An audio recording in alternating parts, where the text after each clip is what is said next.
श्री कृष्ण कन्हैया लाल की जय। श्री निजानंद स्वामी की जय। श्री प्राणनाथ प्यारे की जय।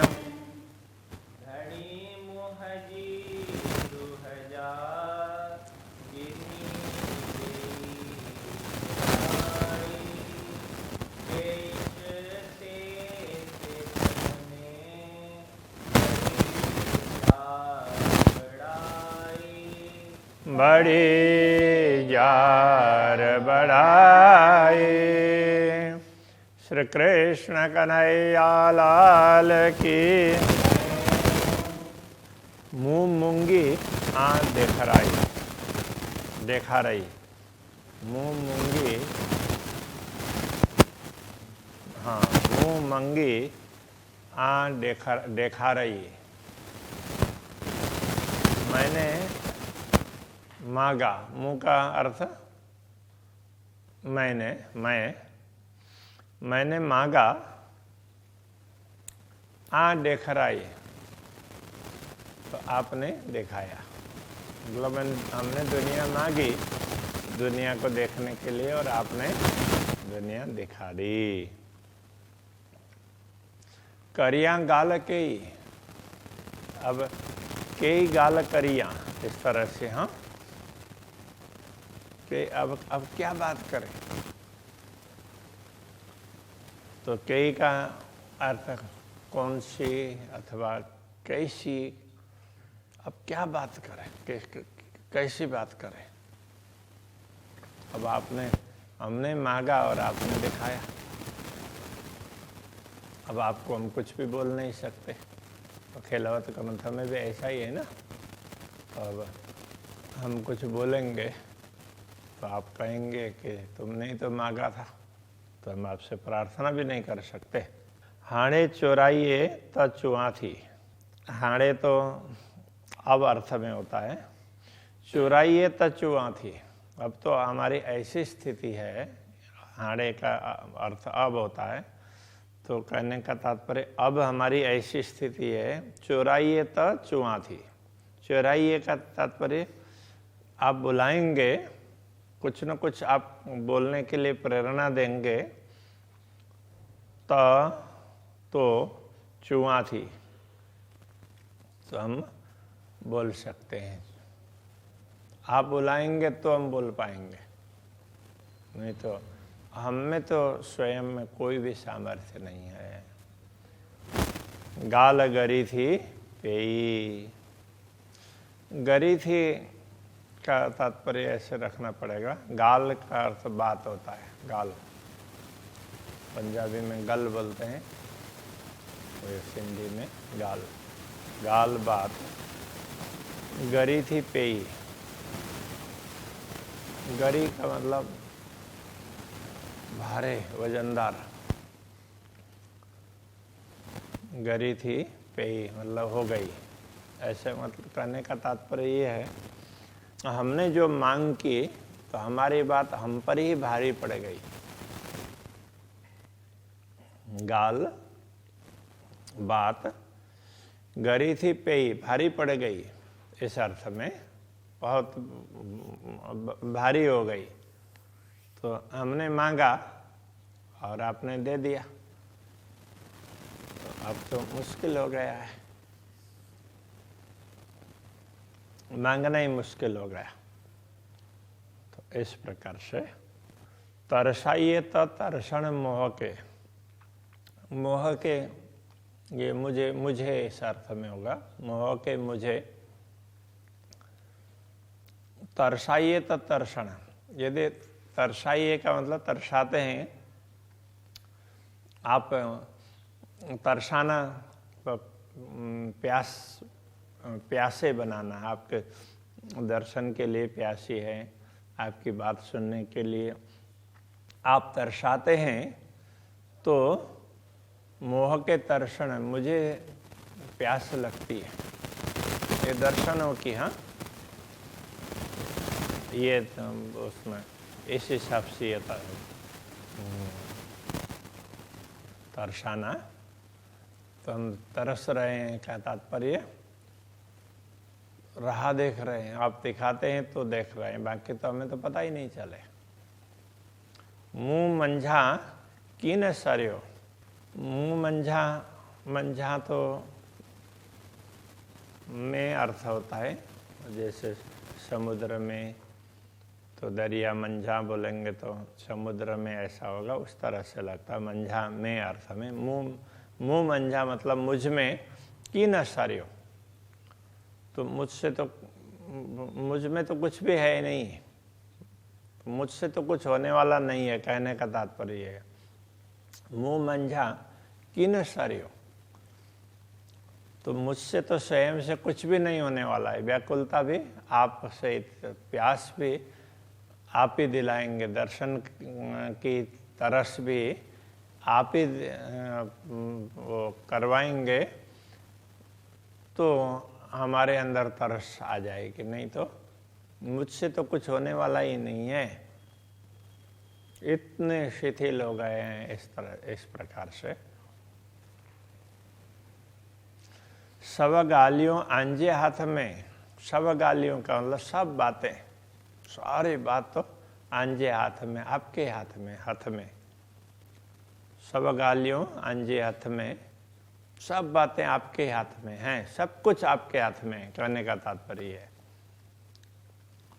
जाने तिया करियो, तो जाने का तात्पर्य आप जैसा ठीक लगे, इस अर्थ में जाने, आपको जैसे अच्छा लगे तिया करियो, तो ऐसा ही कर रहे हैं, करते हैं। आपको जैसा ठीक लगे, तिया का मतलब वैसा ही, आपको जैसा ठीक लगे हम वैसा ही करते हैं। आप जैसा चाहते हैं हम ऐसा ही करते हैं, आप जैसे नचाते हैं हम ऐसे ही नाचते हैं। तो आप प्यास दिलाएंगे तो हमें प्यास लगेगी, आपके दर्शनों की भूख कहो अथवा प्यास कहो, वो भी आप जगाएंगे तो ही भूख जगेगी, नहीं तो हमसे तो कुछ भी होने वाला नहीं है। हम तो इतने असहाय बने हैं कि हमसे कुछ भी नहीं हो सकता है। सिकाइए तो सिक्का, मुंह में सिकड़ ना की, तो ये सीख बोलते हैं यहाँ पर, तड़पना। सिकाइए तो सिक्का, आप तड़पाते हैं, व्याकुलता एकदम ऐसे वो होते हैं ना, ऐसी व्याकुलता तड़प होती है, तो वो उसमें कोई व्यक्ति एकदम तड़पता है, तो वो उसमें मर रहा हो तो छटपटाता है ना, तो वो छटपट के लिए ये सीख। सिकाइए तो सिक्का, तो आप ये हम छटपटा रहे हैं, वो भी आप ही करवा रहे हैं, तो ये आपके करवाने से हो रहा है, हमसे तो ये भी नहीं हो सकता। मुंह में सिकड़ ना की, मुझ में तो सिकड़ मतलब तड़पन, व्याकुलता, तो ये ना की मतलब नहीं है कुछ भी, की मतलब कुछ, तो मुझ में तो ये भी तड़पने की क्षमता भी नहीं है, कुछ भी नहीं है, तो इतना भी नहीं कर सकते हम तड़प जाएं, स्वयं तड़प भी सके। रोहों दिस ते हाल में आई रखंदा जी, रोहों दिस का तात्पर्य रहूंगी। अब रहूंगा रहूंगी आत्मभाव से कह रहे हैं, इसलिए रहूंगी ऐसा होगा। रोहों दिस ते हाल में, आप जिस हाल में रखेंगे उसी हाल में हम रहेंगे, मैं उसी हाल में रहूंगी। आई रखंदा जी, आई का तात्पर्य आप, रखंदा जी, जी मतलब जिस हाल, जिस प्रकार आप जैसे रखेंगे हम उसी हाल में रहेंगे, इस प्रकार। ये कुछ शब्द ऐसे थोड़े से कठिन लगते हैं, क्योंकि सिंधी भाषा उससे हम परिचित नहीं हैं। जो लोग सिंधी भाषा से परिचित होते हैं तो उनके लिए बड़े सरल है। जैसे जो लोग कच्छी जानते हैं, कच्छी भाषा के जानकार हैं, तो उनके लिए तो ये बहुत सरल है, तो उनको तो सिंधी पाठ करने में भी बड़ा सरल रहेगा, उनको बड़ा अच्छा भी लगेगा, समझ में भी सरलता से आएगी। तो इस प्रकार से तो सिंधी है, उसमें तो उसके कुछ शब्द हैं वो पंजाबी में भी मिलेंगे, कुछ राजस्थानी में मिलेंगे। ज़्यादातर कच्छ और सिंध तो उनका ज़्यादा संपर्क है। कच्छी और सिंधी एक जैसी भाषा होती है। हिक सिक्का तो ही जे सुख के, कि हमारी जो व्याकुलता है, हम जो तड़प रहे हैं, छटपटा रहे हैं, हिक सिक्का, तो ये हिक मतलब एक सिक्का, यदि एक भी तड़पन हमारे में है तो ये जो सुख के, वो आपके सुख की ही तड़पन है। तो अभी हम तड़पते हैं तो एक आपके सुख के लिए तड़पते हैं, बाकी दुनिया के लिए नहीं तड़पते। जैसे संभरे सुख, तो एक आपके सुख के लिए हम तड़पते हैं कि जिससे संभरे सुख, आपके अपार सुख है ना, वो याद आ जाए। इसलिए संभरे, संभरना मतलब याद, संभारो ऐसा आता है ना, तो स्मरण करो, इस अर्थ में आपके सुखों को याद करने के लिए आपके पास तो अपार सुख हैं, हम उस सुख के बीच में से हैं, तो ये सारी बातें याद आ जाए तो उसके लिए हम तड़पते हैं, तो आपके सुख के लिए तड़पते हैं। शेष सुख हिन विसारिय, शेष सुख वो सुख हिन विसारिय। हिन तो इसमें यहाँ मतलब दुनिया में, इस दुनिया में माया देखने लगे तो इसमें विसारियाँ वो सब भूल गए, वो सुख हम सब भूल करके बैठे। हेजे डिठम दुख, हेजे ये जो डिठम दुख देख रहे हैं ना, इसलिए हम सब सुख या दुनिया में सब सुख भूल करके बैठे हैं। तो यदि इनमें से आप याद दिलाते हैं तो एक सुख भी याद करते हैं, तो आपके अपार सुखों का अनुभव करने के लिए याद करते हैं। बाकी तो ये जो कुछ दुख देख रहे हैं, तो इस दुख से हम सब कुछ भूल करके बैठे। हिन सुखे संधियों गालियों, हिन सुखे, इन सुख में संधियों गालियों। तो संधि क्या है कि ये 7 अर्थ में, हिन सुखे संधियों गालियों, तो गालियों का तात्पर्य बात है, जो भी बात है हमें जो चाहिए वो सब आपके सुख के, इन सुख के साथ में है।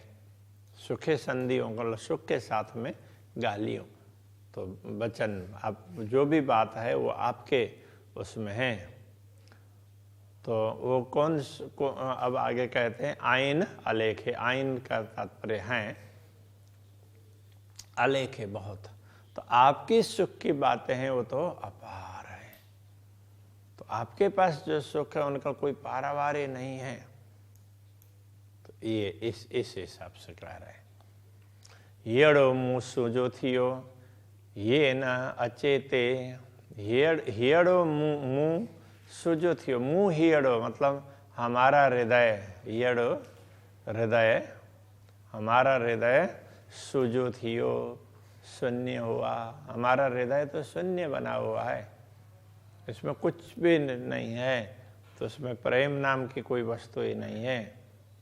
ये न अचेते, तो ये हृदय में, ते न अचे, वो सुख आते नहीं है, हृदय में ये सुख आते ही नहीं। सुने हृदय नाई संभार, ऐसा कहते हैं ना। शून्य हृदय में तो कुछ भी स्मरण नहीं होता है, कुछ भी पता नहीं चलता, तो कुछ टिकता ही नहीं है, वो खाली खाली है, शून्य शून्य है, तो इसलिए उसमें कोई बात याद रहती नहीं है। जे सुख तो ही जी आँखिए दिना असा के तो जे सुख जो सुख तो ही जी आँखिए, आपकी आँखों से, आपके नयन कमलों से हमें जो सुख प्राप्त होते हैं। दिना असा के तो, असा के तात्पर्य हमें, हम लोगों को, तो मतलब आप, तो के कहेंगे आपको, तो इसलिए तो आप असा के दिना हमें देते हैं, मतलब जो आँखों के सुख, मतलब आप हमें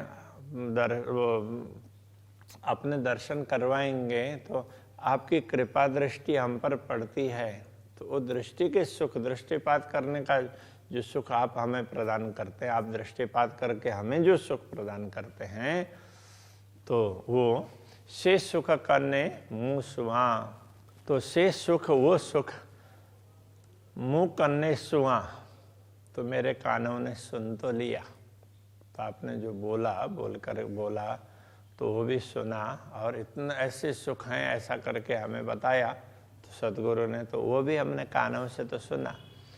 तो सुजो हियो न झल्ले सो, तो सुजो हियो का तात्पर्य सुना हृदय, हृदय खाली है, सुना है, इसलिए न झल्ले सो, सो न झल्ले, तो उस सुख को उसने धारण नहीं किया।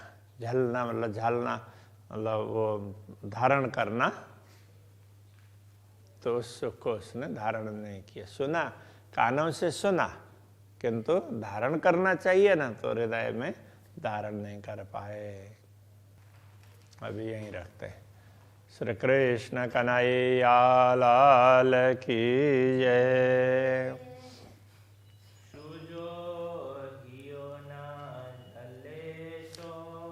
सुजो हियो ना झले सो,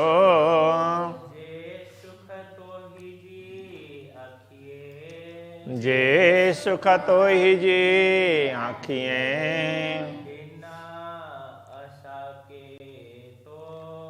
दिना असा के तो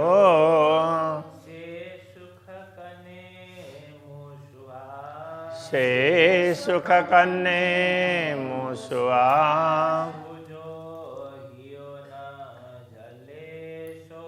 सुजो हियो ना झले सो,